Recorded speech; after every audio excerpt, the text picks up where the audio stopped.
Bueno, buenos días, gente. Vamos a dar inicio al seminario del grupo de grandes redes sociales semánticas y la gente de redes de física.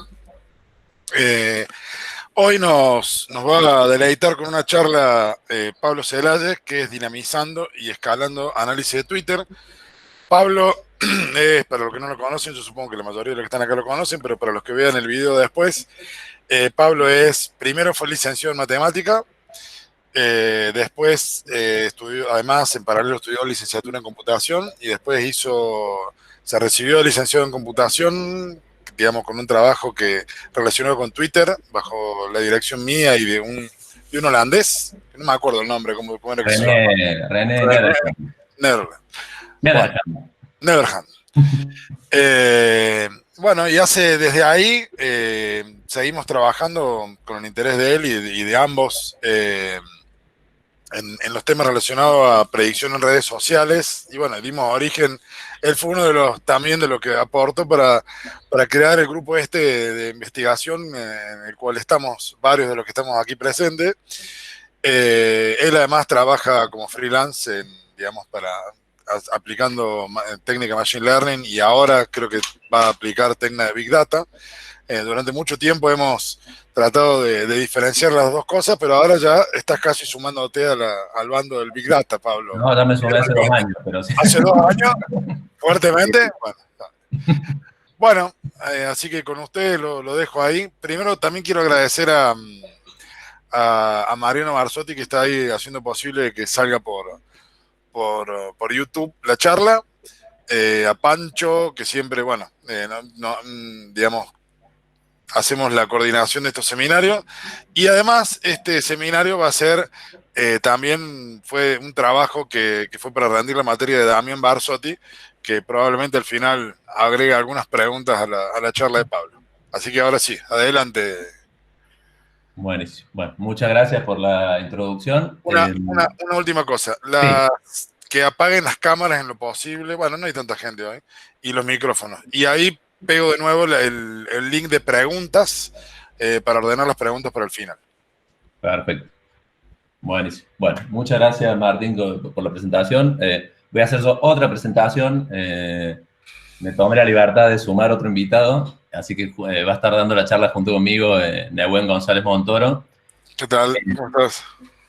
Él ha sido parte de un equipo de desarrollo con el que hemos estado llevando mucho de los análisis que yo venía haciendo artesanalmente y por mi cuenta a una solución más escalable, más robusta y más reusable por un público más amplio. Así que bueno, estarán Nehuen contándoles esa parte. Así que bueno, vamos arrancando. Les cuento brevemente por qué trabajamos con Twitter, por qué esta obsesión, si se quiere, de analizar datos en Twitter, habiendo datos de tantos otros lados. Muy brevemente, hay una cuestión de accesibilidad. Los datos de Twitter, Twitter tiene, a pesar de que con los años han ido poniendo restricciones y todo, tiene una de las APIs más accesibles y más abiertas. El modelo en sí de Twitter como red social es más abierto que el de otras redes sociales. O sea, Twitter por defecto la mayoría de las cuentas son públicas, y es medio al revés de lo que pasa en Instagram o en Facebook, que por defecto uno tiene que autorizar que lo sigan o aceptar a amigos. En Twitter es al revés, o sea, uno tiene que explicitar que quiere su cuenta privada. La mayoría de gente no lo hace. Entonces, en general, hay mucha data pública y fácilmente accesible por política de la plataforma misma. Por otro lado, también es muy dinámico lo que pasa en Twitter. Más allá, discutiremos adelante qué tan representativo no es de la sociedad, pero es innegable que, en general, cada vez que hay un fenómeno social de cierta magnitud, por lo menos de escala nacional, de una forma u otra impacta en Twitter y se genera discusión alrededor. Y medio conectado con lo de recién, tiene cierta relevancia social la discusión en Twitter.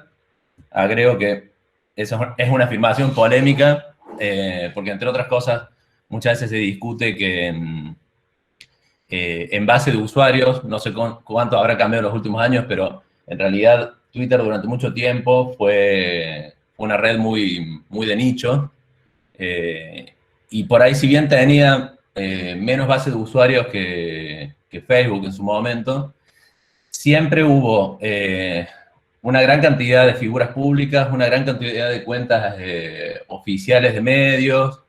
Entonces, es raro lo que pasa con Twitter porque la forma en que yo lo veo es como que es una herramienta de comunicación del siglo XXI, pero que cala fuerte en los medios clásicos del siglo XX. O sea, gran parte del impacto de Twitter tiene que ver con que lo que pasa en Twitter se levante en los medios tradicionales y vuelve de los medios tradicionales a Twitter.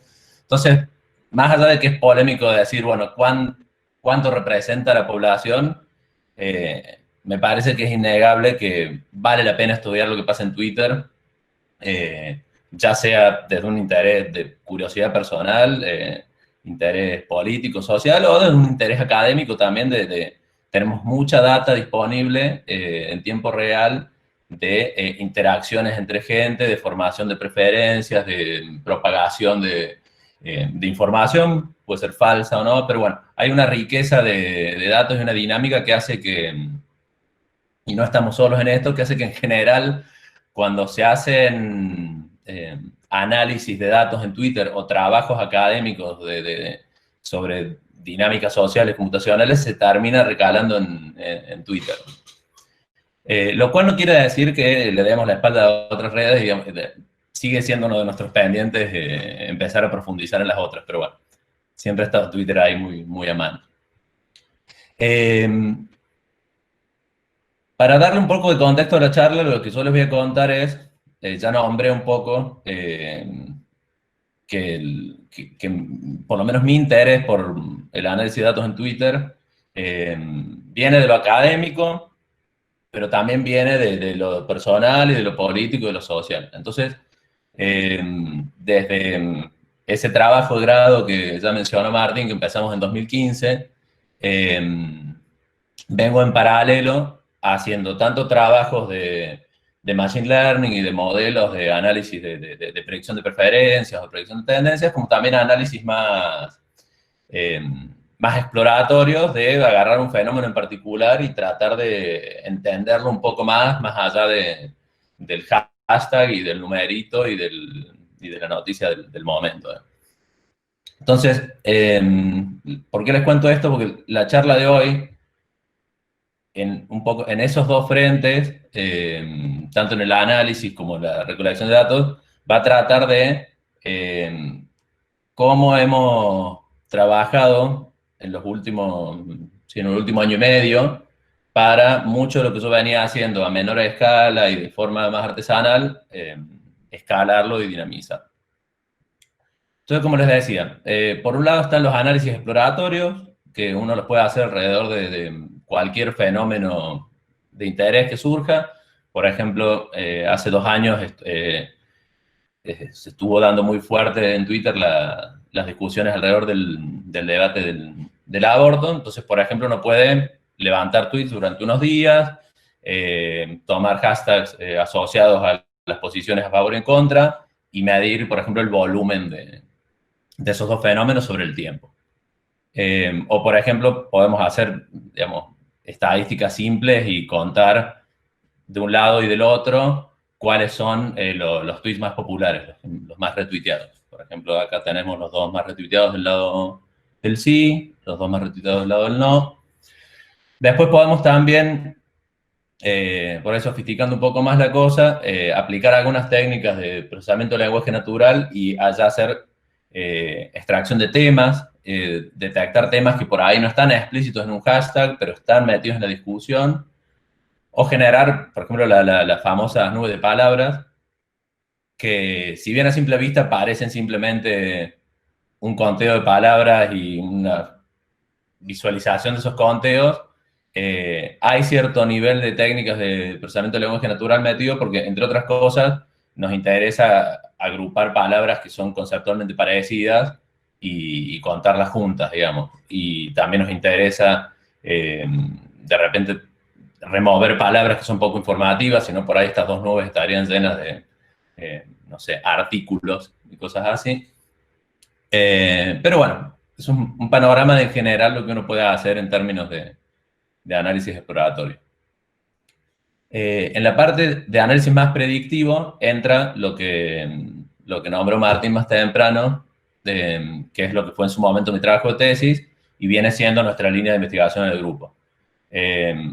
Cuento brevemente mi tesis en qué consistió. Nosotros teníamos también un volumen de varios meses de tweets sobre cierta población de usuarios que habíamos armado, y también teníamos información sobre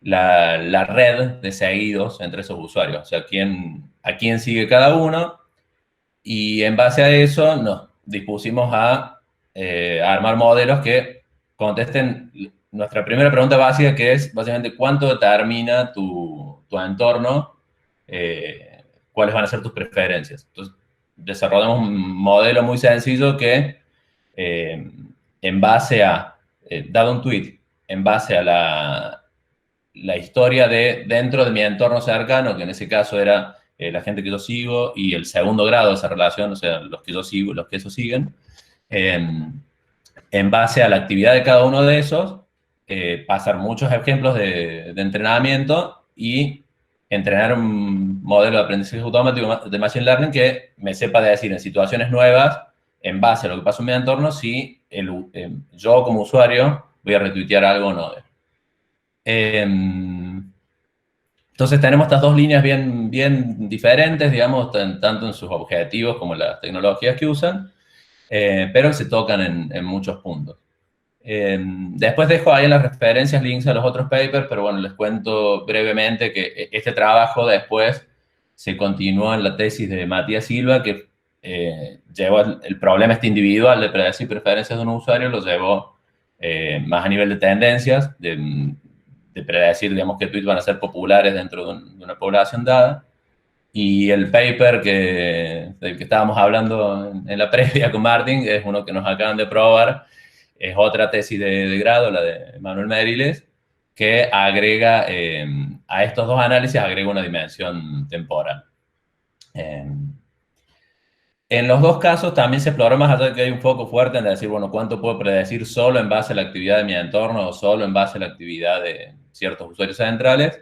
En los dos casos también hay una etapa de experimentar con agregar características que tengan que ver con el contenido en sí de los tweets. La mayoría de estos resultados que obtuvimos son simplemente viendo la actividad social, o sea, básicamente predecir en base a quién comparte un contenido más allá de lo que ese contenido diga o no. Pero también hay una parte de procesamiento de lenguaje natural ahí que tiene cierta riqueza, digamos. Bueno, entonces, con eso, digamos, les doy un paneo de en qué venimos trabajando estos últimos años. Digamos. Están estas exploraciones por un lado, están estos modelos predictivos que, si salen bien las cosas, se convierten en un paper, si no, nos dejan muchas enseñanzas. Y bueno, y el proceso que yo venía usando para todos estos trabajos es un proceso bastante artesanal. En general, yo para la recolección de tweets, lo que hacía es, bueno, para quien no esté familiarizado, Twitter, cuando hablamos de API, una API es básicamente una forma estructurada de acceder a los datos de una plataforma provista por la propia plataforma. ¿Para qué sirve, digamos? La idea es que, o sea, si yo quiero bajar datos de Twitter, digamos, una página pública, puedo hacer un programa que navegue Twitter, que desenmarañe la estructura del HTML de la página, saque la información que yo necesito y la vaya acumulando. Eso es muy engorroso y además es muy poco práctico para ambas partes, porque ni a mí como analista de datos, como investigador, como programador, me sirve tener que estar manteniendo código engorroso que se rompe cada vez que hay un cambio en la página, Ni a Twitter tampoco le sirve que tenga, porque inevitablemente queremos sus datos y los vamos a buscar de alguna forma, a Twitter tampoco le sirve que estemos decenas de miles de personas en el mundo pegándole a sus servidores, bajando un montón de data que después tiramos, porque si uno está navegando... Perdón, que tengo que echar el gato.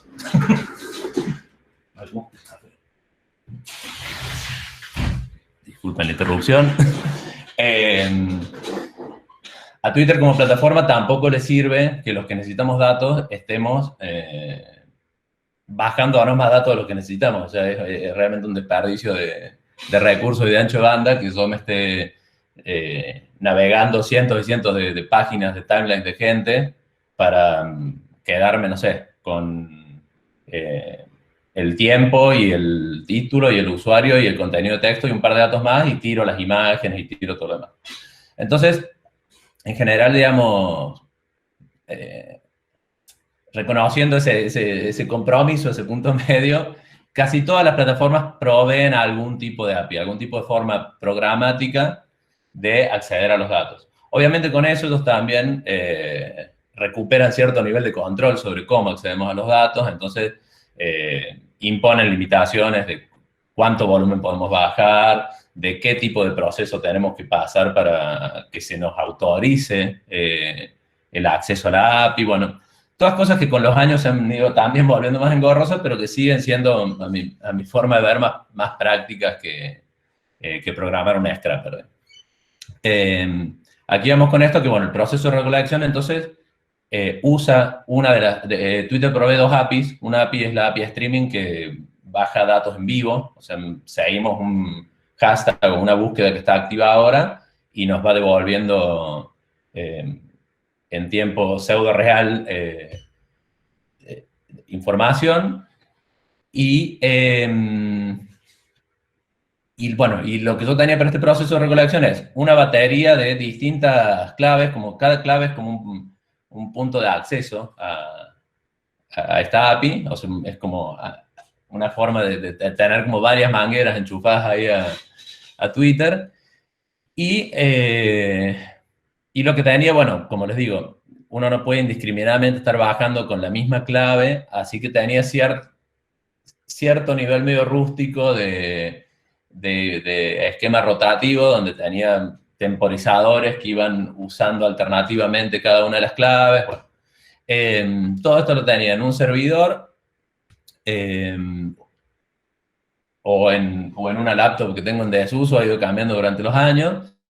Y era un proceso sumamente artesanal, o sea, era cada vez que de repente, no sé, se instala un tema y estalló ahora, no sé, el hashtag Sarasa y lo quiero buscar, tenía que ir yo, porque no le puedo estar pasando todo el acceso engorroso a algún otro analista, entonces tenía que estar yo logueándome al servidor donde tengo esto corriendo, editando a mano los términos que quiero bajar, acordándome de que esa máquina no se apague, bueno, con un proceso muy engorroso.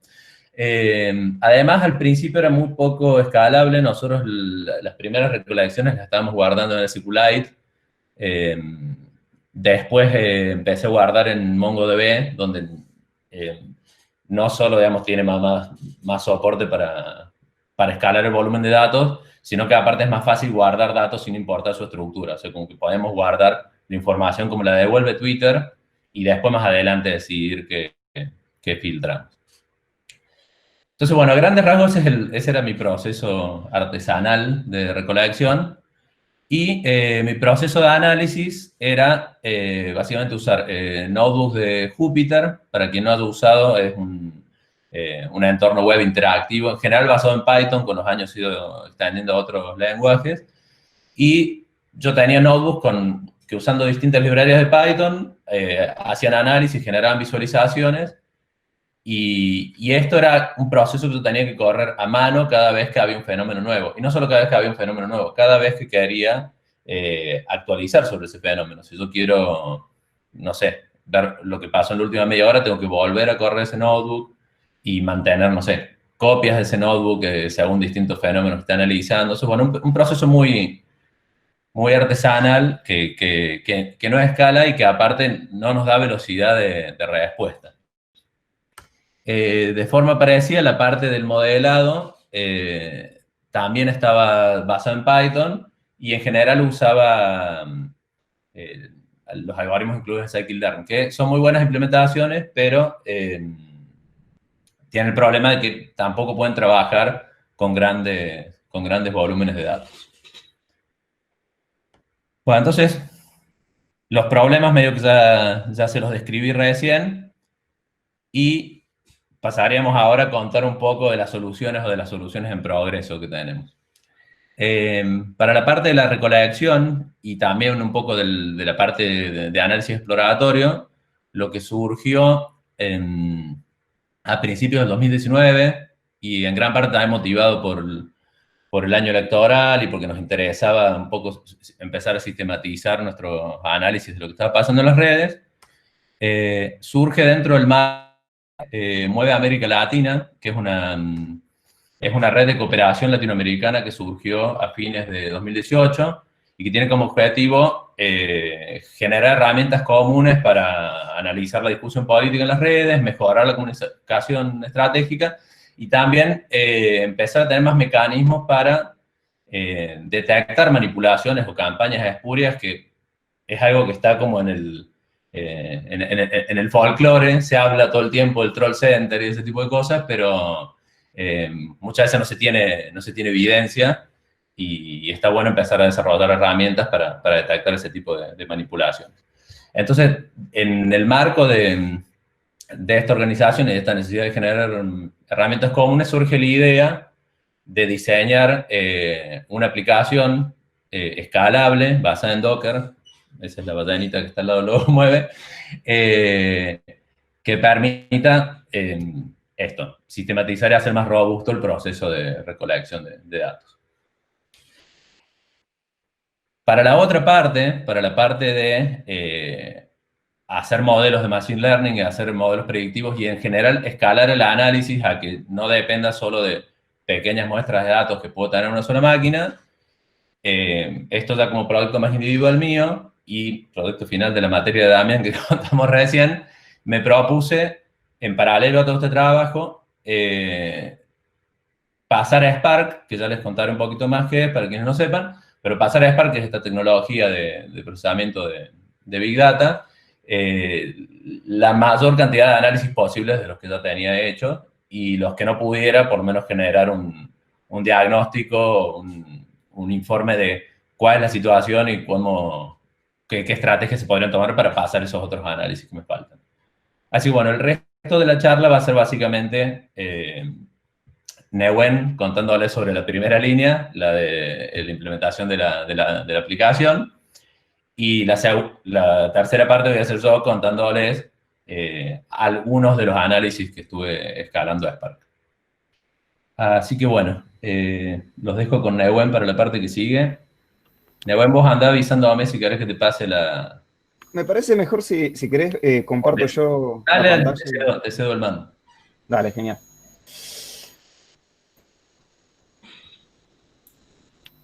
Un segundito. Ahí estamos. A ver.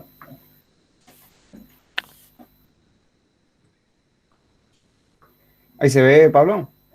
Sí. Perfecto. Bueno, me presento antes que nada, soy Nehuen González Montoro. En FAMAF también me conocen como el hermano de Aldana o el amigo de Renato. Soy docente en Exactas y también, bueno, el año pasado hice la diplomatura en Ciencias de Datos en FAMAF. Así que, bueno, hay algo de relación con FAMAF tengo.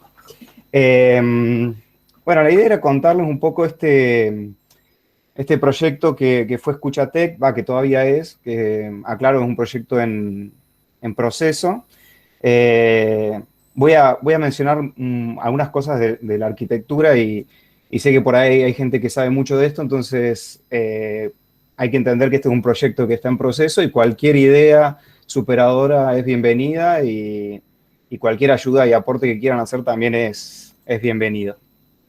Bueno, un poco... Acá ya Pablo lo mencionó antes, digamos, ¿no? Pero nosotros tratamos de atacar en este proyecto este proceso que hablaba del análisis exploratorio de ciertos eventos o de ciertos sucesos analizándolos directamente desde Twitter.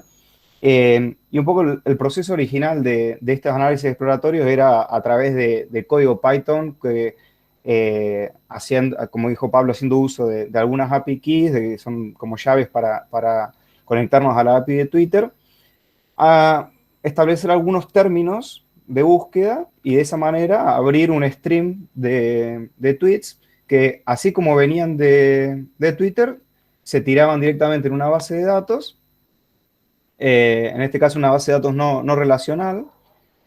Y luego, en un segundo paso, cuando obviamente esto se podía ir haciendo en pasos intermedios, pero digamos, como desacoplado a este proceso de recolección, aparecía esta posibilidad de analizar esos datos, extrayendo todos los tweets que estaban guardados en la base de datos y analizándolos con bueno, Jupyter, Pandas y otras herramientas.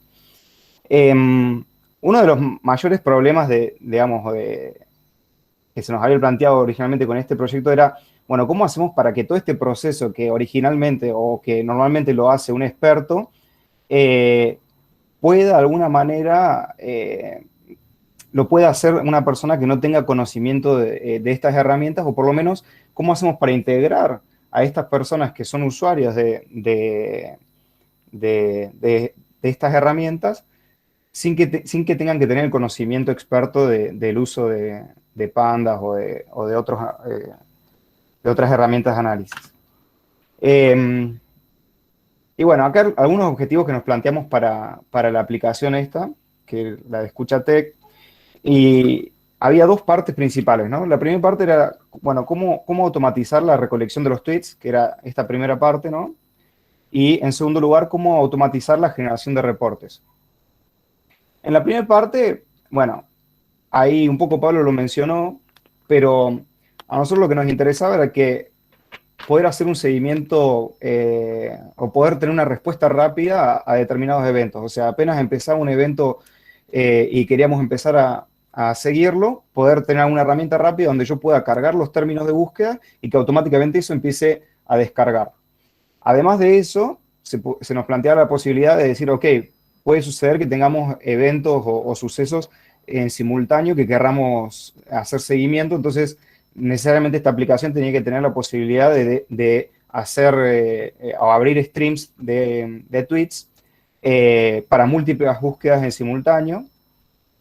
A eso se le sumaba que el número de API keys de las cuales uno dispone siempre es limitado, ¿no es cierto? Estas API keys son como las llaves o los certificados que nos permiten conectarnos a la API de Twitter. Y obviamente tenemos que hacer un uso racional de esas llaves porque, entre otras cosas, Twitter te puede banear si vos te excedes en la cuota de descarga, por ejemplo, ¿no? Entonces, en ese sentido, de las API keys que disponíamos, había que hacer una suerte de rotación. Además, queríamos tener un equilibrio en el tiempo de recolección entre búsquedas, porque si uno tiene búsquedas simultáneas, le interesaría que, no sé, por ejemplo, uno de los objetivos que nos planteamos fue que en el lapso de una hora, todas las búsquedas recolecten al menos algunos tweets, ¿no es cierto? Para no tener huecos de más de una hora en la recolección.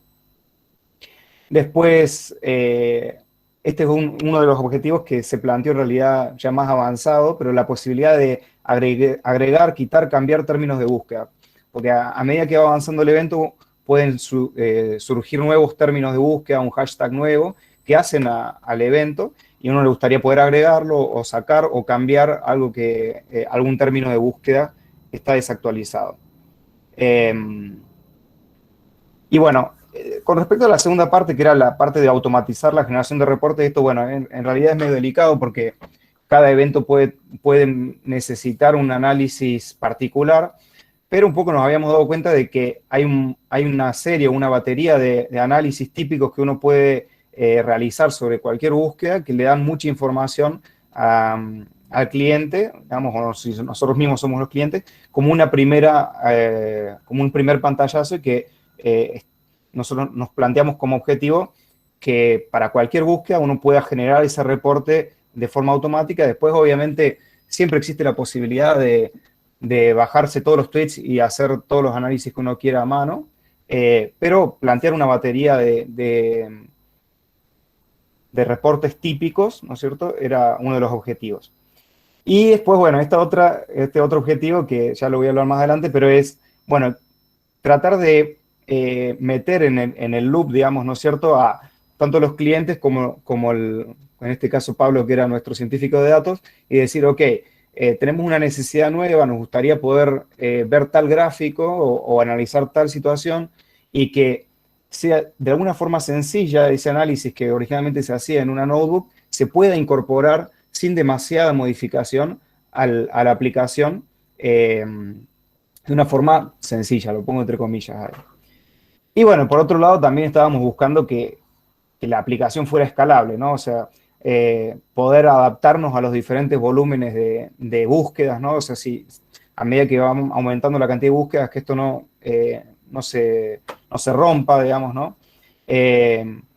También en un primer momento, y eso lo hemos mantenido todo el tiempo, un esquema donde la arquitectura nos permita no solamente trabajar con Twitter, sino ya pensar la arquitectura para poder incorporar otras APIs, puede ser Facebook o otras redes sociales, y además que, bueno, que sea medianamente sencillo de desplegar. Y ahí es donde entraba, que mencionaba Pablo, el tema de Docker. No sé, Pablo, si querías aportar algo más acá o sigo nomás. ¿Sigo? Bueno. Bueno, entonces, a ver, acá me voy a meter derecho en la parte más técnica, digamos, de la arquitectura que nosotros seleccionamos o a lo que hemos llegado como diseño. Hemos pasado por varias etapas, pero esto es un poco a lo que hemos arribado como diseño. Y bueno, acá les voy a contar un poco. Obviamente, como les dije antes, se aceptan recomendaciones, ideas nuevas, todo aporte nos sirve muchísimo. Pero bueno, un poco nosotros asumimos una arquitectura de microservicios en donde cada uno de estos microservicios está basado en una imagen de Docker y la forma de desplegar esto es en un Kubernetes y cada uno de estos servicios puede estar conformado por uno o más contenedores. Para los que no sepan demasiado de Docker, medio pásense por alto esto que estoy diciendo, pero voy a tratar de explicar un poco las ventajas que tiene esta arquitectura de microservicios. Pero podemos pensar que cada una de estas cajitas azules es una pieza de software separada del resto y que se comunican a través de interfaces de APIs que son de tipo REST, ¿no? HTTP REST. Entonces, lo que hicimos fue, como nos habíamos planteado estos dos objetivos de tener la recolección y el análisis o la generación de reportes por separado, tenemos como dos flujos separados en este caso, que son la parte de la recolección, que voy a tratar de mostrarlo acá, que está conformado por un servicio de monitoreo y una batería de workers o de trabajadores que realizan esa recolección comunicándose con la API de Twitter. Y tenemos otra parte que es la que se encarga de generar los reportes, conformado por un servicio de reportes con sus trabajadores. Y bueno, tenemos además un servicio común, que es el servicio de datos, que es donde, sería el servicio que es dueño de los datos, donde se guardan los tweets, se guardan los monitores, o sea, lo que estamos recolectando, se guardan los diferentes reportes, todo se guarda ahí. Y es el dueño de los datos. Pero bueno, por ahí lo más importante o interesante para ver acá es cómo armamos esta arquitectura donde tenemos un servicio con sus trabajadores para la recolección y un servicio con sus trabajadores para la generación de reportes.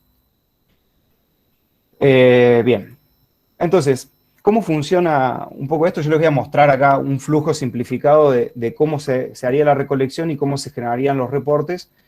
Hay mucho para contar acá en el medio, yo voy a pasar medio por arriba, después si hay preguntas las podemos ver. Pero bueno, básicamente el servicio de monitoreo guarda dos tablas, una con los diferentes eventos o monitores que serían las búsquedas que vamos a recolectar, que tienen un identificador y una lista una lista de términos. Y además también maneja una lista con los certificados que son las API keys que nos permiten conectarnos a la API de Twitter. Entonces, los workers, que en principio, como nosotros estamos trabajando todo esto está dockerizado. Esta batería de workers, en principio, lo que nos permite es justamente esto que hablábamos de escalar. A medida que vamos necesitando mayor poder de recolección, nosotros podríamos ir aumentando el número de trabajadores o disminuyendo si la carga es baja, ¿no es cierto? Entonces, cada uno de estos workers, cuando están ociosos, preguntan al servicio de monitoreo si hay alguna tarea para hacer. El servicio de monitoreo tiene, va haciendo una rotación tanto de los monitores como de las API keys y lleva, o sea, justamente la rotación de las API keys permite que no se sobrepase la cuota de descarga de cada una de estas API keys. Y la rotación entre los monitores lo que permite es asegurar esto que decíamos de tener al menos una cierta cuota de recolección por hora, ¿no?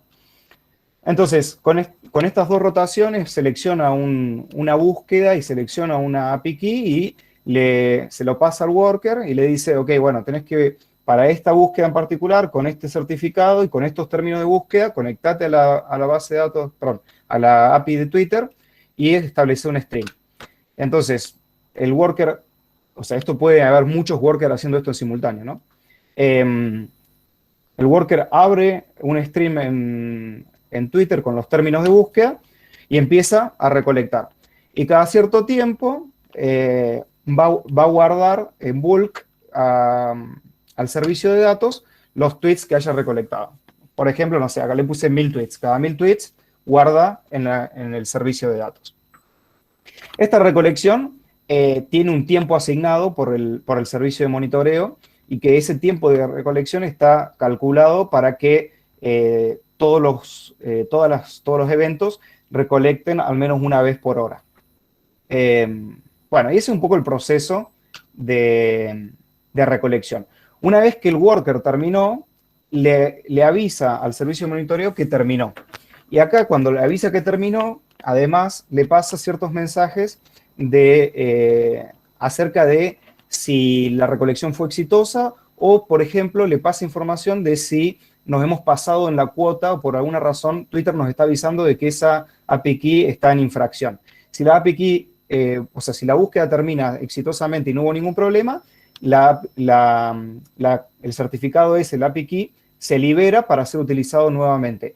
Si por alguna razón está en infracción, queda inutilizado por cierto tiempo, que también se calcula en función de las cosas que hemos ido aprendiendo acerca de la API de Twitter. Bueno, eso es con respecto al proceso de recolección. De forma separada está el proceso de generación de reportes.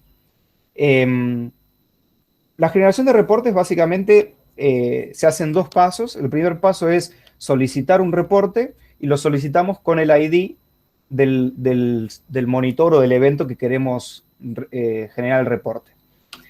Eso dispara, o sea, el servicio de reportes tiene una lista de los reportes que están por ser atendidos y de la batería de workers preguntan si hay algún reporte para hacer. Esto está hecho así porque la tarea de generar un reporte puede ser muy costosa y en principio nosotros hemos pensado que puede requerir ciertas capacidades de cómputo particulares, entonces estos workers podrían estar desplegados en algún nodo particular que tenga los recursos necesarios para elaborar los reportes.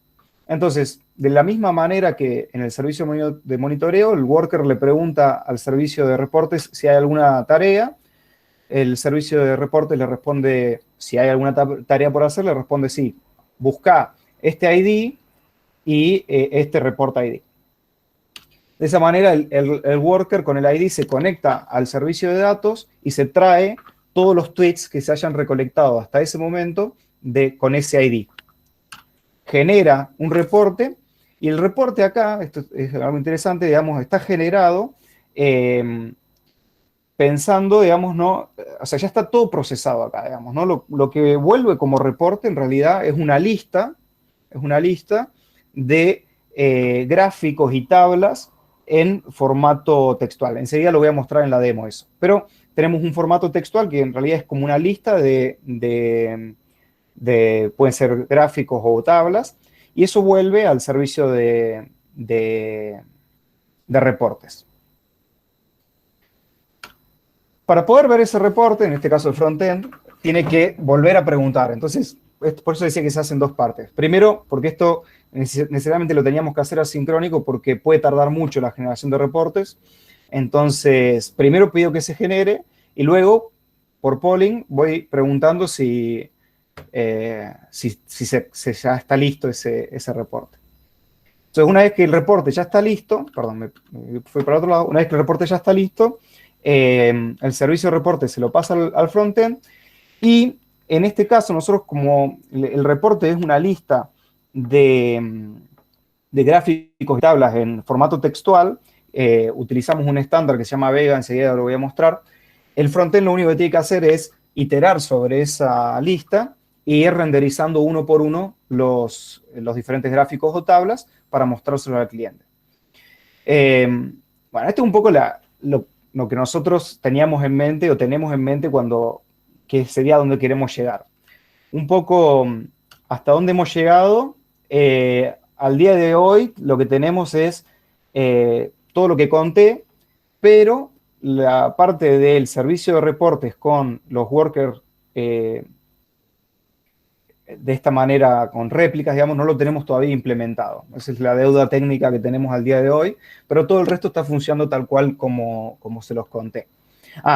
Bueno, hay una cosa que no lo dije antes, pero hoy en día nosotros la configuración del servicio de monitoreo, que básicamente significa subir cuáles son los certificados de los cuales disponemos, hoy en día lo tenemos que hacer a mano.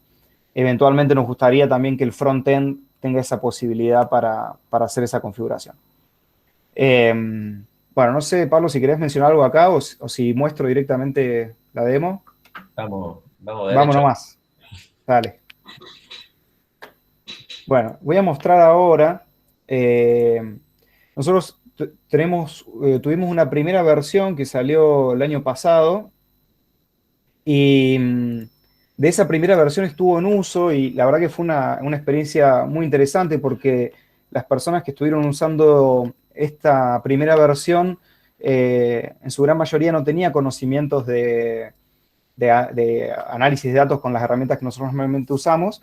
Y bueno, fíjense que acá cada una de estas, ¿se ve ahí mi pantalla, Pablo? Sí. Sí, se ve. Sí, perfecto. Bueno, fíjense que acá lo que estoy mostrando acá es la lista de eventos, que le llamamos eventos, serían los diferentes eventos que se monitorearon. Y acá, bueno, tiene un nombre, ¿no es cierto? Y acá pueden ver los términos que se buscaron, ¿no? Entonces, por ejemplo, no sé, acá hay uno que dice aislamiento, distanciamiento, coronavirus, síntomas, alcohol, barbijos, COVID. Acá podemos buscar por términos, por hashtag, de cualquier manera. Bueno, fíjense la cantidad de cosas que se han recolectado. Para cada una de estas búsquedas se generaron los reportes. Y bueno, a modo de ejemplo, les voy a mostrar que es del debate presidencial. Entonces, acá, bueno, acá están todos estos, ya están pausados, ¿no? O sea, ninguno de estos está recolectando en este momento, sino que son búsquedas pasadas. Bueno, a modo de ejemplo, acá les muestro el reporte. Esto es de la versión 1.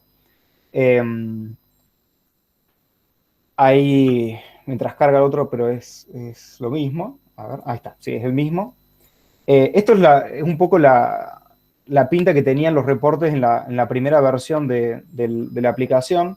Tenemos primero unos resúmenes de la cantidad de tweets recolectados, el número total de usuarios presentes, usuarios verificados, fecha de inicio y fecha de finalización, o sea, la fecha del primer tweet recolectado, la fecha del último. Y bueno, un poco, a mí me parece interesante acá mostrar que los gráficos que estamos mostrando en este reporte de alguna manera fueron consensuados entre las personas que estaban necesitando hacer el seguimiento y nosotros que estábamos desarrollando. Acá, bueno, está la fecha de creación de los tweets, que de alguna manera nos permite analizar, bueno, la antigüedad la creación de los usuarios, la antigüedad de estos usuarios, tratando de eventualmente detectar bots, el volumen de tweets por hora, ¿no? Para ver cuándo se enfría esta búsqueda, ¿no? Nosotros hemos visto que por lo general cuando hay un evento siempre tiene como un pico y después se enfría. Las nubes de palabras, esto que por ahí a los que somos muy técnicos no nos parecía interesante, pero es una de las cosas que más gustan o que más útiles resultan. Y después, bueno, estas tablas que muestran cuáles fueron los usuarios más activos, los usuarios verificados más activos.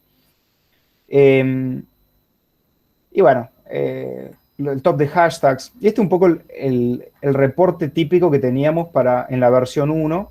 Y acá utilizábamos una librería que se llama HighCharts, que básicamente nosotros le teníamos que pasar los datos en un formato particular y hacer como un procesamiento de datos en el frontend. Y eso era una cosa que no nos gustaba. Y bueno, en la versión 2, que acá no está del todo funcional, agregamos ciertas cosas que hacían falta. Una de las cosas importantes que agregamos, que nos había faltado, esto como anecdótico, ¿no? En la versión 1, nosotros teníamos la posibilidad de cambiar los términos de búsqueda durante el proceso de recolección, pero no guardábamos esos cambios. Entonces después había una imposibilidad de correlacionar esta modificación en los términos con los cambios en los tweets recolectados. Entonces eso fue una de las modificaciones que hicimos en la versión 2. Entonces tenemos una lista de los términos que se usaron en cada periodo de tiempo. Y lo que hicimos en esta versión 2 fue movernos a usar un estándar para los reportes, que es un estándar que se llama Vega. Lo pueden buscar como Vega. En particular, la librería que nosotros usamos se llama Altair. Después les dejo los links en la presentación.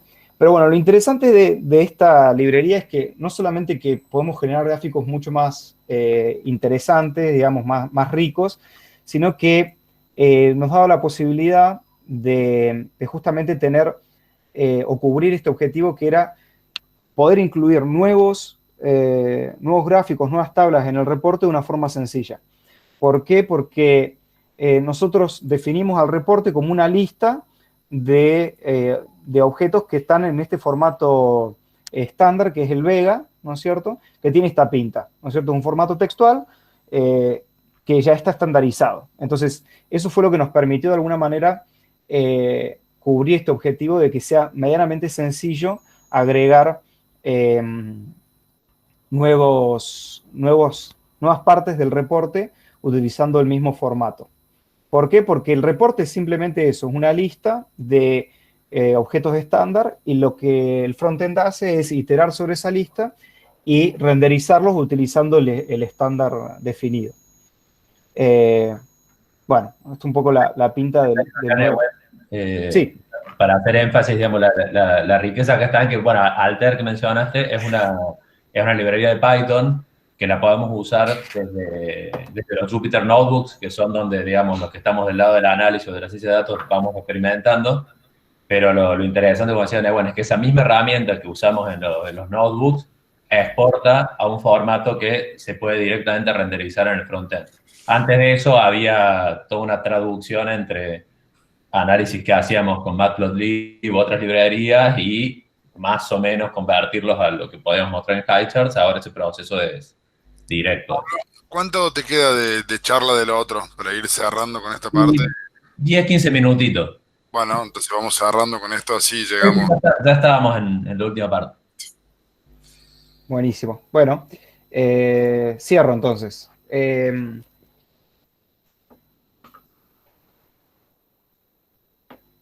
Sí, bueno, solo para cerrar, digamos, ¿no? Acá les dejo los links. Algunas cosas, digamos, ¿no?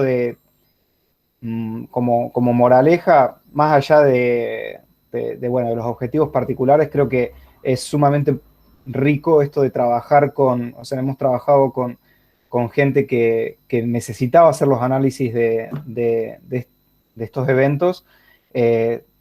con los científicos de datos como Pablo y de los desarrolladores, me parece que toda esa interacción es algo que es sumamente rico y tener estas estrategias que nos permiten de forma sencilla ir incorporando estas modificaciones me parece que es algo sumamente rico y bueno, en ese sentido utilizar el estándar de Vega y Alter fue algo que nos solucionó la vida. Y bueno, nada, esto de contar este anecdótico de la metida de pata que hicimos en la B1 de permitir el cambio de los términos de búsqueda sin dejar registro de esos cambios y después no poder correlacionar esos cambios en los términos de búsqueda con los resultados. Bueno, eso nomás. Gracias, Nebuen. Che, si les parece, hacemos preguntas todas juntas al final, ¿no? En lugar de por sección, o a menos que alguien tenga algo así. Sí, todas al final. Dale, dale. Bueno, bueno, pasamos entonces a la parte final. A ver, les vuelvo a compartir pantalla.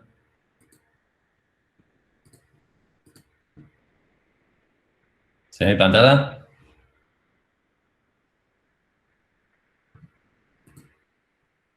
¿Se ve? Se ve perfecto, sí. Genial, buenísimo. Bueno, bueno, para ir cerrando, como les decía al principio, hoy veníamos a contarles, digamos, dos aspectos en los cuales estamos volviendo más escalables y dinámicos los análisis. Uno era toda esta sistematización de la recolección. Y yo, por mi parte, he estado experimentando de pasar muchos de estos análisis a reimplementaciones en la tecnología de Spark, que si bien el ejemplo que hoy les voy a mostrar no es Big Data, es un dataset de unos 90 megas, lo interesante de esto es que la misma implementación y esa es la riqueza de Spark, se puede correr arriba de un clúster y trabajar arriba de un set de datos de 80 gigas si quisiéramos. Para quienes no sepan, les cuento muy por arriba qué es Spark. Si quieren saber más, le preguntan a Damián acá, que es el experto. Pero básicamente Spark, bueno, es una plataforma. Puede mirar la charla del pelado Orbe también, que dio todo, y preguntarle las dudas que tengan sobre la charla de Damián. Bueno, hacia grandes rasgos, Spark es una plataforma open source para procesar rápidamente grandes volúmenes de datos distribuidos. O sea, está pensada en general para trabajar arriba de clústeres de muchas máquinas, pero se abstrae, digamos, en la implementación que uno hace, uno puede abstraerse totalmente de lo que hay por atrás. En particular, incluso usándolo en una sola máquina, uno ya puede sacar beneficios de las implementaciones paralelas que pueden correr en varios cores de muchos algoritmos. Una de las cosas que son clave en el éxito de Spark es, además del hecho de ser open source, es que trabaja con estructuras de datos en memoria, entonces viene a traer medio una solución superadora a lo que era antes Hadoop, que era el estándar en el mundo del Big Data hasta hace, digamos, 5 o 6 años. El hecho de trabajar con estructuras en memoria lo hace muy rápido a la hora de hacer, por ejemplo, no sé, procesos iterativos.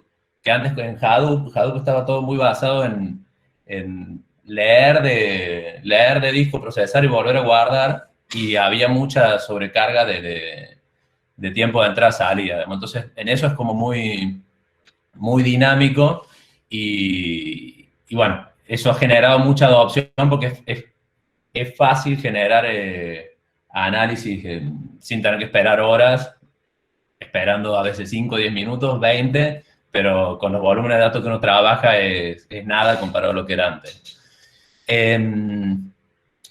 Está basado, bueno, está basado en una abstracción. Originalmente usaba los RDDs, que son set de datos distribuidos con tolerancia a fallos y un montón de cosas implementadas por atrás, y en los últimos años he ido migrando más a data frames, que está más orientado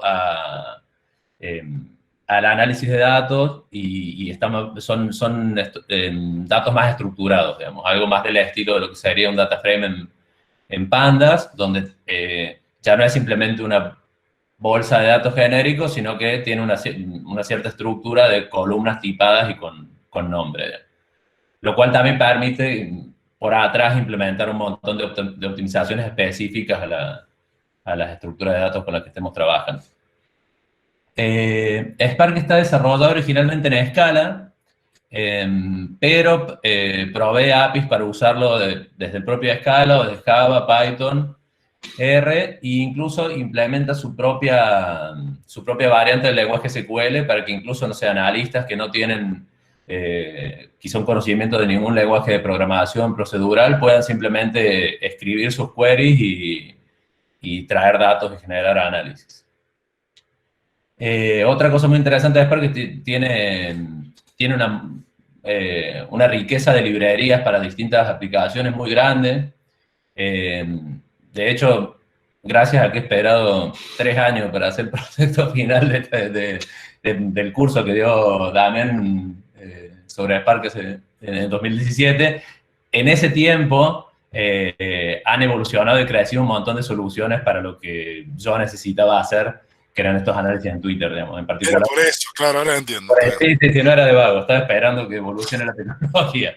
En particular, sí, Spark NLP para procesamiento de lenguaje natural y GraphFrames para análisis de redes y grafos han crecido mucho y se han vuelto estándar en los últimos años. Y la última piecita en realidad el ecosistema de Spark es gigante, pero la última piecita de por ahí lo que van a ver ahora en los análisis y que lo usamos fuertemente en el curso de Damián. Indirectamente lo uso en el trabajo porque usamos Databricks, que es una plataforma construida arriba de este tipo de notebooks. Está Zeppelin, que es medio la variante de Spark de lo que sería Jupyter, digamos. Ofrece el mismo tipo de solución, que son notebooks interactivas, colaborativas, donde podemos integrar código y visualizaciones y documentación, etc. Bueno, entonces, eso es medio a grandes rasgos lo que es Spark. Y ya, como para ir redondeando, paso al eje de la charla, que es de todos los análisis que mostramos, que hacemos con la aplicación, estuve trabajando en migrar varios de estos análisis que los tenemos hechos en Python con Pandas a Spark.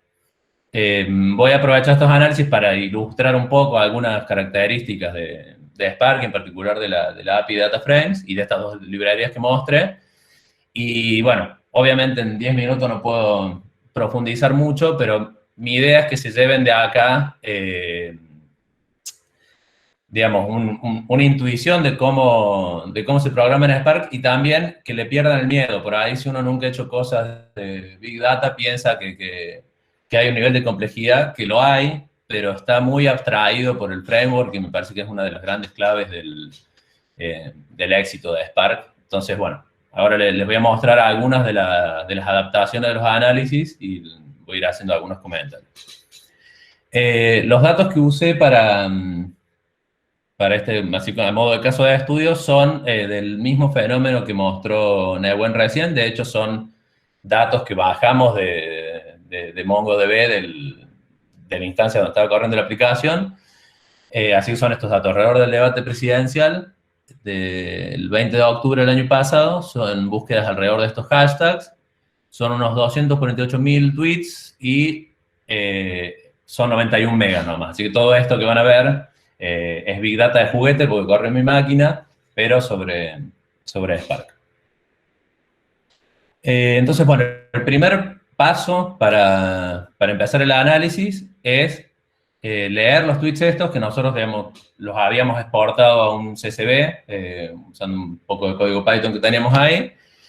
Y Spark provee un montón de herramientas para leer una variedad de formatos, ya sean formatos sencillos de archivos como CSV, hasta, digamos, formatos más distribuidos como los formatos que se usan en Hadoop, en Hive y ese tipo de cosas. Pero bueno, el primer paso muy sencillo es, teniendo una sección de Spark abierta, pedirle que lea el CSV de esta dirección donde lo tengo. Y le puedo pasar algunas opciones, como decirle, bueno, el delimitador con el que están guardados, avisarle que viene primero una fila de encabezado. pedirle que infiera el esquema, o sea, que infiera los tipos de datos de las columnas. Esto es importante también porque si tenemos un set de datos grande y complejo, por ahí siempre se puede mejorar la carga avisando al Spark qué es lo que viene. Como estamos haciendo un poquito acá con la columna del timestamp, de la creación, del tiempo de creación de cada tweet, en lugar de pedirle que infiera el formato, como ya lo sabemos, se lo pasamos. Y con eso le ahorramos también cómputo de Spark. Una cosa que van a ver mucho es que muchas de las cosas que hacemos en Spark son lazy. O sea, uno en general declara una serie de transformaciones sobre los datos, o en particular acá una carga, pero hasta que uno no ejecuta una acción, en realidad lo único que está haciendo uno es declarar las operaciones, pero no se están ejecutando. Entonces, muchas veces, para ver el contenido de las cosas, uno tiene que, por lo menos, usar un comando como este para mostrar parte de los datos, digamos. Este z.show lo van a ver mucho, es un comando específico de Zeppelin, que lo que hace es mostrar en un formato bonito, digamos, y con las opciones que nos da Zeppelin también para... Una cosa muy interesante de Zeppelin, que me parece una gran ventaja respecto de Jupyter, o de la última versión de Jupyter que usé, es que provee por defecto ya una serie de visualizaciones que las podemos manejar, digamos, visualmente, sin programar nada. Y después, bueno, obviamente también soporta librerías si queremos visualizaciones más sofisticadas. Entonces, bueno, con eso tenemos cargado nuestro data frame de tweets y podemos empezar a hacer algunos análisis. Por ejemplo, un análisis muy sencillo es ver cuál es la tasa de cuántos de estos retweets son originales y cuántos son, o sea, cuántos de estos tweets son retweets y cuántos son originales. Como ven, la API Data Frame soporta muchas primitivas del estilo de SQL o de las que ven en Pandas, como agrupaciones y agregaciones. Entonces, por ejemplo, con esta línea nomás, y usando las visualizaciones de Zeppelin, tenemos automáticamente una visualización sencilla que nos muestra, bueno, el 84% de los tweets son retweets. Hay solo un núcleo de 16% de tweets originales. Bueno, otro ejemplito es traer, por ejemplo, los hashtags más populares. Aquí es donde uno tiene que empezar a un poquito romperse la cabeza para pensar más en como Spark. En general, casi todo lo que hagamos en Spark lo tenemos que ver como transformaciones de data frames en otros data frames. Entonces, por ejemplo, si yo tengo una columna como esta, que es la columna de hashtag que vienen los datos, pero es una string que me trae varios hashtags posiblemente, separados por espacios. Si yo quiero hacer análisis sobre esos hashtags individuales, los tengo que partir, pero si yo los parto voy a tener una columna que va a tener un array con los hashtags individuales. Pero si yo quiero hacer agregaciones sobre esos hashtags individuales, lo que necesito es tenerlos en filas separadas. Entonces, tenemos una de las funciones auxiliares que nos da la API, es explode, que nos permite agarrar una columna que tiene un array y romperla en múltiples filas, una por cada elemento del array. Entonces, por ejemplo, esta fila de acá, que tenía el tweet este con esta ID y estos dos hashtags, bueno, estamos viendo entonces cómo, por ejemplo, cómo armar la query para los hashtags más populares. Yo les contaba que tenemos que usar esta función auxiliar explode, que lo que hace es, una vez que partimos la cadena de hashtags en sus hashtags individuales, generar una fila por cada hashtag, lo cual después facilita la agregación. Por ahí, para quien venga acostumbrado a pandas o incluso a escribir las cosas en SQL, esto por ahí suena engorroso por demás, pero en general la idea, digamos, de todo lo que haga uno en Spark es mantenerlo lo más funcional posible, en el sentido que mientras las cosas estén definidas como transformaciones de data frames en otros data frames, es más fácil de paralelizar y de optimizar. Entonces, por ejemplo, usando el explode una vez que generamos esa columna con los hashtags individuales, ya directamente podemos hacer lo mismo que hacíamos antes, que es agrupar, contar, y después, bueno, podemos hacer una ordenación descendente por ese conteo, limitar los resultados a 10, y fíjense que con 5 líneas tenemos, encima de Japa, usando la visualización de Zeppelin, tenemos rápidamente una visualización de los 10 hashtags principales. Como chequeo de coherencia de los datos, son los mismos que aparecieron recién en lo que mostró Neuen en la aplicación. En general, bueno, está medio dominado por hashtags genéricos del debate, pero podemos ver también los hashtags de los 2 candidatos principales y 2 hashtags temáticos, por ahí uno de cada lado de la grieta, uno de los hipotecados UBA con su reclamo y otro gente reclamando por la situación del INDEC. Bueno, vamos a ir redondeando. Les quiero hacer por lo menos un ejemplito de cada una de las librerías que nombré antes. Entonces, vamos a ver muy rápidamente la facilidad que nos da GraphFrames para construir grandes grafos usando subyacentemente para los nodos y las aristas también DataFrames y permitiendo usar todo el poder de Spark para análisis de grafos. Entonces, para esta parte del análisis, lo que vamos a analizar es la red de retweets. O sea, esta es una red de usuarios, en realidad, pero donde las conexiones entre los usuarios son, si en los datos que tenemos, un usuario retuiteó a otro. Hay muchos más análisis para hacer en Twitter, se pueden hacer redes de seguidores, se pueden hacer redes de menciones, pero por lo menos en el análisis así de fenómenos puntuales, el estándar normalmente es armar las redes de retweets, porque es la forma más fácil de por ahí encontrar en poco tiempo quiénes son los actores centrales y los influencers de una discusión.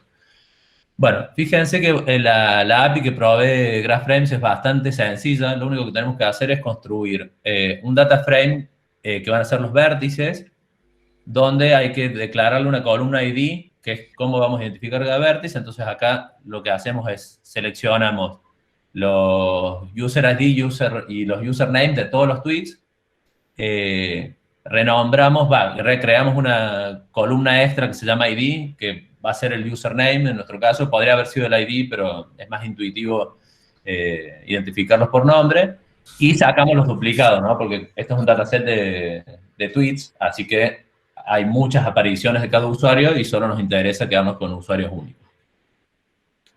Y después, para construir el data frame de aristas, simplemente lo que hacemos es, de entre todos los tweets, filtramos los que son retweets con este filtro de acá, y después la API de GraphFrame lo que nos pide es que el data frame de aristas tenga una columna source y una columna destination, que va a ser lo que va a usar para construir la arista. Entonces le decimos que source va a ser el usuario que está haciendo el retweet y destination va a ser el usuario original del tweet, que ya lo teníamos en el dataset. Entonces, con estas 6 líneas muy sencillas, le podemos decir a GraphFrame que nos genere el grafo de retweets, pasando a la vez el data frame de vértices y el de aristas. Una vez que tenemos eso, hay un montón de implementaciones paralelas distribuidas que ya vienen en la librería. Entonces, por ejemplo, podemos fácilmente obtener las componentes conexas, que como es de esperar en cualquier fenómeno de estos, hay una componente conexa gigante y luego hay algunos usuarios dispersos. O, por ejemplo, una cosa que nos queda casi de regalo es que al crear el data frame de grafos, se calculan los grados de entrada de cada nodo. Recuerden que acá hay una flecha de un usuario a otro si el usuario A retuitea a B. O sea que los grados de entrada es cuántos retweets recibió cada usuario. Entonces, usando eso y simplemente haciendo lo mismo de antes, de ordenar y limitar, podemos fácilmente tener un top 10 de los 10 usuarios más retuiteados. Acá lo ven, está Mauricio Macri primero, Alberto Fernández segundo con casi la mitad, y de ahí para abajo hay varios referentes políticos, mediáticos. Una cosa interesante de esto es que GraphFrames también trae trae propia implementación de PageRank. Para quien no conozca, PageRank es el algoritmo con el que es la clave del éxito de Google, digamos. Google en su momento, en los 90, se impone porque diseñan su propio algoritmo para rankear importancia de páginas en base a los links. Y la idea de PageRank es que, digamos, cada nodo en una red va a tener una importancia que va a depender no solo de cuántas aristas le entran, sino de la importancia de los nodos que están apuntando a esa página, en el caso de PageRank, o a ese usuario, en el caso de esta red, digamos. Entonces, bueno, PageRank es un algoritmo iterativo que va distribuyendo la importancia iteración tras iteración, y la idea es que al final de varias iteraciones PageRank lo que tenemos es una medida de la importancia dentro de la red de cada usuario, que es mucho más confiable que el mero número de retweets, que es muy fácil de inflar con cuentas falsas, o con cuentas nuevas, o con cuentas con poca actividad. Entonces, fíjense que también es muy sencillo de correr en GraphFrames, y sobre el mismo grafo de recién obtenemos los resultados de acá. No tenemos mucho tiempo para analizarlo, pero una cosa que salta a la vista muy rápido es que Mauricio Macri, que estaba primero en cantidad de retweets, está quinto en PageRank, lo cual hace pensar un poco en la veracidad de esos retweets. E incluso Expert, que estaba bastante más abajo, está tercero, muy por arriba de Macri, lo cual también nos da a pensar que por ahí, digamos, la poca representación que tienen estos espacios liberales en las redes es bastante más genuina de lo que pensaríamos. Pero bueno, esas son lecturas. Como para ir redondeando, les iba a mostrar muy rápidamente un ejemplo de hacer procesamiento de lógica natural usando Spark NLP. Vamos a usar, en realidad, una sola característica por ahora, que es la lematización y la generación de enegramas, que son cadenas de varias palabras, pero Spark NLP provee muchísima riqueza de ¿Tenés embeddings? De embeddings, sí, sí. De hecho, los trae y los estoy tirando acá porque no los uso, pero sí. Bueno, una cosa también muy interesante de Spark NLP es que proveen también tienen su propia batería de modelos en distintos idiomas y de distintos tamaños, que uno puede ir eligiendo según el caso de uso. Y en particular para este análisis estamos usando un modelo en español, que este es el nombre del modelo, y con esto le estamos diciendo que precargue un pipeline de procesamiento que eventualmente, si no lo tiene, lo baja, pero ya con este identificador sabe de dónde bajarlo. Y lo único que estamos declarando acá es un generador de enegramas, donde básicamente le decimos enegramas de hasta qué tamaño vamos a querer. Le decimos que queremos que sean acumulativos, eso quiere decir no solo enegramas de 4 palabras, pero también de 3, 2 y 1. Y también le podemos decir qué carácter queremos usar como delimitador para armarlo. Después, un detallito acá es que, por defecto, cualquier pipeline que uno cargue en Spark NLP provee, como dije antes, un montón de procesadores de distintas tareas, o sea, de post-tagging o de extracción de embeddings, etc. Y como muchas otras cosas en Spark, esto es lazy, o sea, todos esos procesadores están declarados, pero si queremos en nuestra salida final que aparezcan y que realmente se genere ese cómputo, tenemos que declarar un finisher, que es esta clase de acá, que le decimos realmente de todo lo que hay ahí declarado, qué es lo que queremos tirar en nuestra salida. En este caso sencillo van a ser solamente los lemas y los enegramas, que van a ser enegramas de lemas, digamos. La idea es que, de vuelta, reducir repeticiones y que los términos similares se agrupen.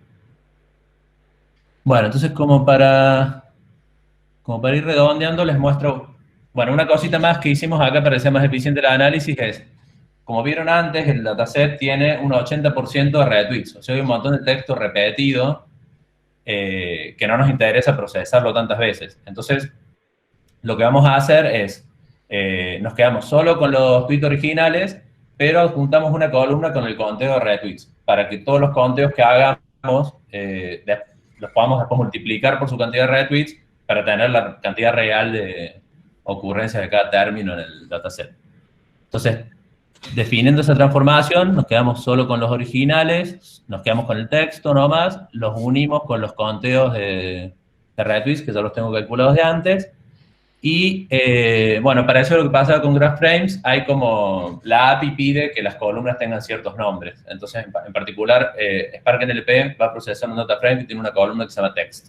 Entonces, este full text que nos daba Twitter lo renombramos como text, y ya con eso podemos agarrar el pipeline que teníamos declarado antes, le hacemos un fit a los datos, que en este caso en realidad no hay mucho que fitear, pero imagínense que podría haber, no sé, embeddings custom, o podría haber conteos de frecuencias o cosas así, y generamos un data frame final que es annotation, que es la transformación de estos datos a través del pipeline ese que declaramos, que está solo declarado para generar lemas y enegramas de lemas. Bueno, entonces, más o menos una fila de este data frame annotation tiene esta pinta. Hay un ID de un tweet, está el texto, está el conteo de retweets, y están los lemas, que están en esta estructura de wrapped array, y los enegramas. Siempre las columnas salidas van a tener este prefijo finished. Entonces, como verán, por ejemplo, no sé, firmaron, se le matizó a firmar, para, se le matizó a parir, puede fallar, pero bueno, eso es lo que está quedando. Para que te quite el permiso de compartir pantalla, porque tenía miedo que se meta. Compartir nuevo, ahí te lo habilito. No puedo dártelo a vos solo, digamos. Ah, ahí va, se está metiendo uno. Sí, dale, me meto rápido. Sí, dale. Ahí dale. Compartí y yo voy. Ahí se ve, ¿no? Sí. Bueno, entonces, un detallito más, y esto ya lo cuento muy por arriba. Si queremos eliminar los stopwords, que son las palabras, digamos, poco significativas, conectores, artículos, ese tipo de cosas, lo que podemos hacer es agregar un UDF, que en Spark SQL son funciones que operan sobre columnas y que nos permiten como enriquecer la batería de cosas que podemos hacer con las columnas de un data frame. No tengo tiempo de entrar en detalle, pero básicamente definimos un UDF que nos permite sacar las stopwords. Y bueno, juntando todo eso, puedo, por ejemplo, generar un ranking de los 10 términos más usados, que son estos. Zeppelin todavía no trae nube de palabras como visualización estándar, así que les voy a dar una tabla. Y de forma parecida, con un poquito más de complejidad, podemos hacer los eneagramas más usados. La complejidad extra acá es que hay que... Por ahí había alguna forma más fácil de hacerlo, pero reciclando lo que tenía de antes, tuve que desarmar los eneagramas, aplicar a Explode como había hecho antes con los hashtags, para poder filtrar las stopwords y después volver a concatenar. Probablemente la forma más agradable de hacerlo, pero bueno, esta es la que quedó. Y, por ejemplo, estos son los eneagramas principales.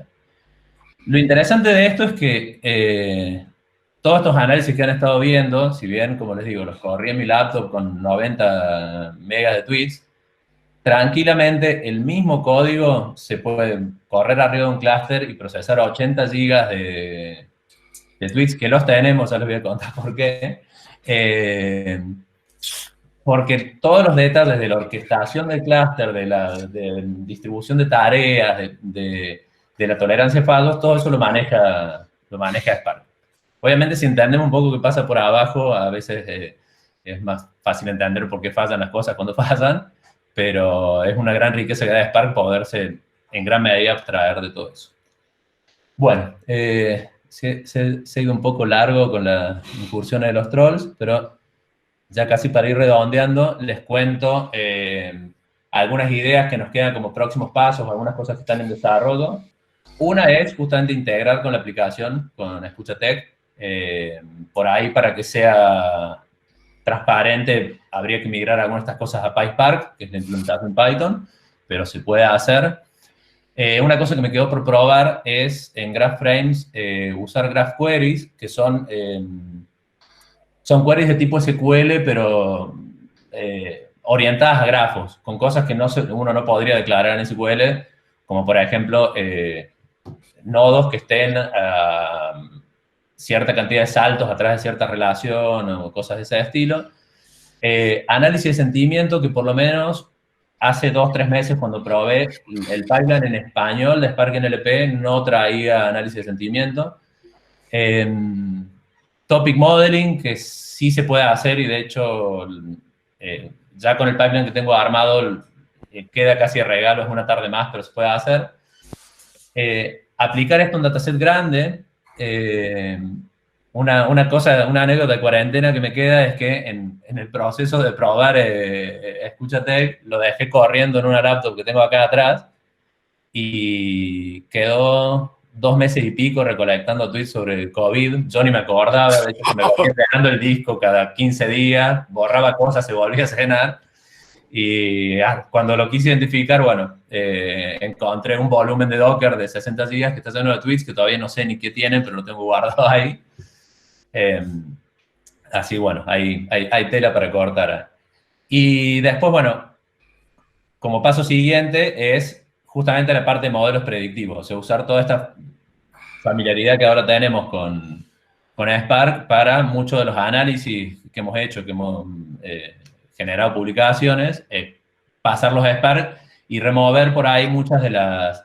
En nuestro trabajo de investigación hay muchas limitaciones o recortes que hacemos. Esto lo grabo, ¿eh? Esto lo grabo. Esto va a quedar... Ya lo puse en el plan de trabajo del doctorado. Así. Dale. Bueno, hay muchos de los análisis de recortes que son un tanto, digamos, arbitrarios o impuestos por las limitaciones de correr los análisis en una máquina. Entonces, queremos explorar también cuántas de esas restricciones se pueden remover y cuánto se puede ganar. Bueno, así que eso es todo lo que teníamos para contar. Quiero agregar, acá hay una lista muy larga de agradecimientos porque lo que mostramos recién con Neuen es el trabajo de 1 año y medio de un montón de gente, en particular, digamos, Fede Peralta y Jonathan Barilaro, que son el núcleo del equipo de desarrollo junto con Neuen. Pero después, bueno, hay un montón de gente que ha estado participando desde la orquestación hasta usar la aplicación, hasta dar asesoramiento técnico en distintas etapas, implementar visualizaciones. No los voy a nombrar todos, pero están ahí. Y seguro nos estamos olvidando de gente, pero bueno. Muchas gracias a todos y dejamos ahí un par de links. Ahí tengo... Dale. Hay links a los 2 papers que tenemos publicados de análisis en Twitter. Ahí tienen para contactarnos a mí o a Neuen. Y está el Twitter de Mueve América Latina, si se quieren enterar un poco más de qué se trata. Y bueno, no sé si habrá quedado tiempo, pero... Sí, vamos a tratar de... Por lo menos la pregunta. Acá veo 2. De Marco Brunello hay una que dice... Al ser de arquitectura con workers distribuido, ¿esta podría extenderse para tener monitoreo permanente live, sin interrupciones de las claves, si desplegamos instancias que se comuniquen entre sí internamente? ¿O hay impedimentos que, bueno, que no podrían hacerlo efectivo? Neuen. Bueno, a ver, estoy tratando de entender la pregunta, Marco, si querés abrir el micrófono y pregúntaselo. Si estás ahí, hasta recién te vi.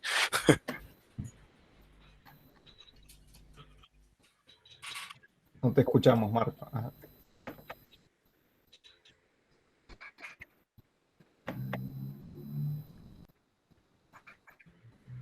Me parece que no el micrófono. Al ser la arquitectura con workers distribuidos, ¿esto podría extenderse? Sí. ¿Esto podría extenderse para tener monitoreo permanente live sin interrupciones de las claves? A ver, si digamos instancia, y sí, bueno, tendría que tener un montón de keys, supongo, para ir haciendo un scheduler. Sí, tal cual. La mayor limitación es la cantidad de keys que vos tenés.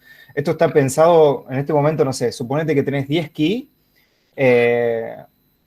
y tenés una única búsqueda, vos podés buscar de forma constante sin ningún tipo de problema.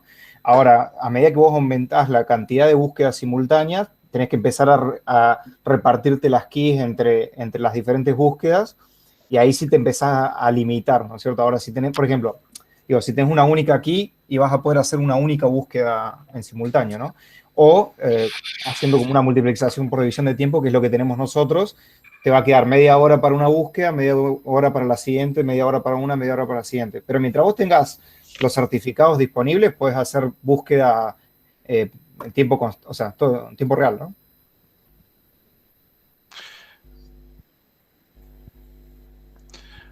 Bien, Ignacio Made pregunta, ¿pudieron, si es que quisieron, estimar el comportamiento de la sociedad fuera de Twitter sobre un tema particular a partir del análisis de datos de este tema en la red social? Por ejemplo, a partir del análisis del aborto en Twitter, ¿pudieron dar una estimación de si iban a aprobar la ley? No, y es bastante complejo y me parece que no es un... A ver, no es una pregunta... Es cegado. Hubo un paper durante las elecciones, en el medio de las elecciones, de un equipo de argentinos que no me acuerdo dónde, había publicado un paper en una revista con un modelo que predecía la votación de acuerdo a la discusión de Twitter, que a la primera y a la segunda vuelta les pegó perfecto, pero el resultado final no le salió tan bien, le perdió por 9 puntos, digamos. Claro. O sea,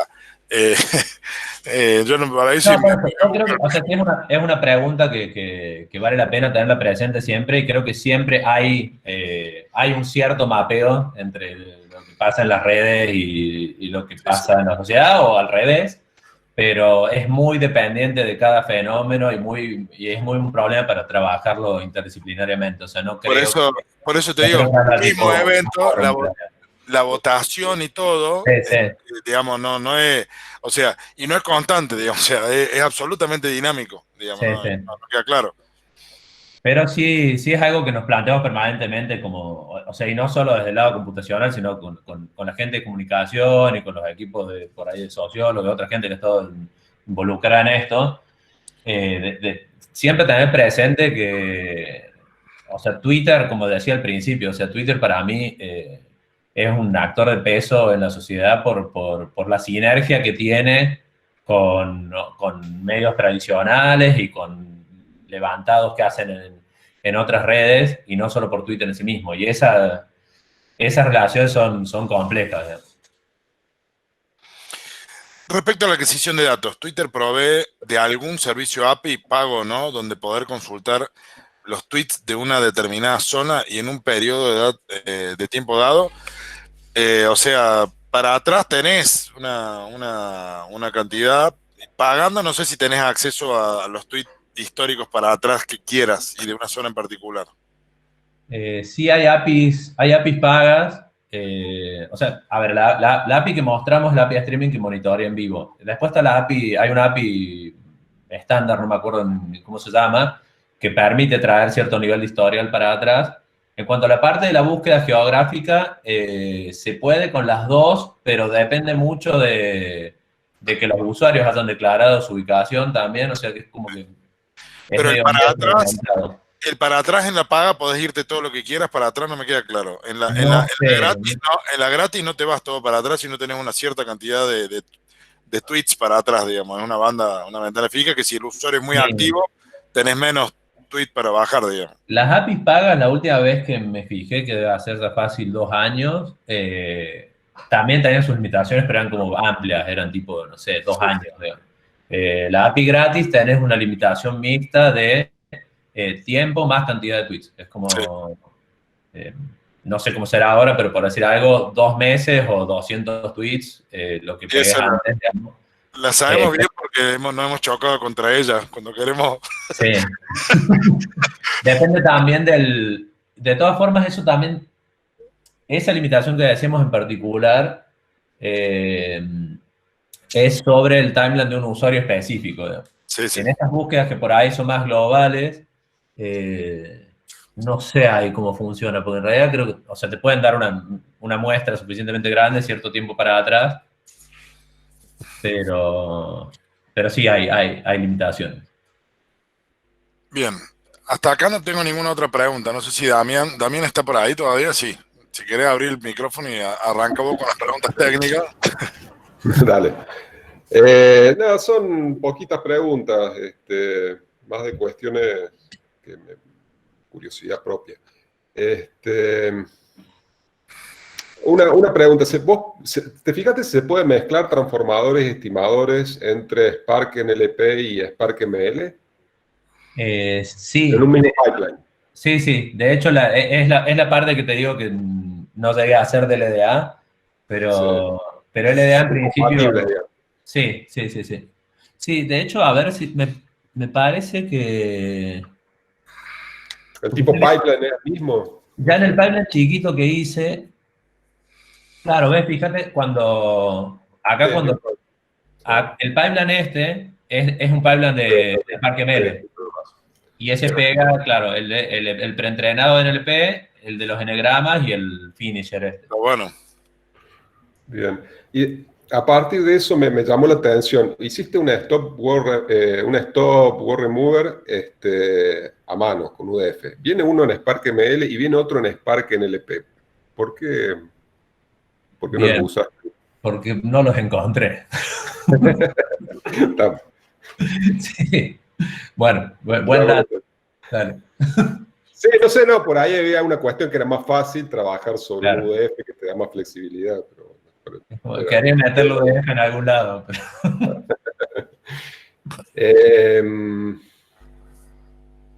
Esa es otra, esta no estoy seguro, pero ¿no conviene hacer el stop word remover antes de la lematización? La lematización te puede dejar palabras raras, ¿no? Exactamente, esa es otra de las preguntas mías ya. Sí. Claro.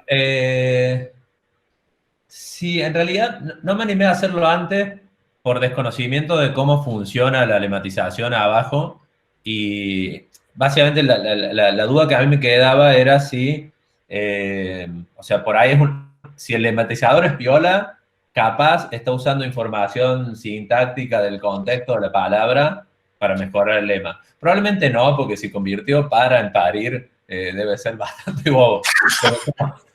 Pero en su momento pensé, digo, por ahí, si filtro a stoppers antes y rompo la estructura de las oraciones, por ahí empeoro el lematizador. Pero, insisto, por desconocimiento de cómo funcionaba el lematizador, ¿no? Me entusiasmó bastante el tema de Spark NLP. O sea, me pareció interesante la herramienta. Es bastante nueva, ¿no? Es algo que hace poquito que está dando vuelta. De hecho, paso el chivo a quien le interese. Después mando a la lista o le paso a Martín para que les mande, pero hay... bueno, la pandemia es un gran año para ir a conferencias caras gratis y hay una conferencia de Spark NLP, creo que ahora en octubre, noviembre, a la gorra. Tipo, podés ir gratis o les podés tirar una contribución. De hecho, uno de los core developers de Spark NLP es de acá de Córdoba. Mira vos. El Beto Andreotti, que de hecho ha sido alumno, creo, ¿no? Sí. Mira vos. Qué bueno. Y hay en Spark NLP hay como, tenés los modelos que básicamente te hacen distintas tareas, lematización, enegramas, en distintos idiomas y demás, pero hay distintos tamaños. ¿Cuál es la diferencia? ¿Por qué hay distintos tamaños? ¿La cantidad de features que tiene o que el lematizador es más potente?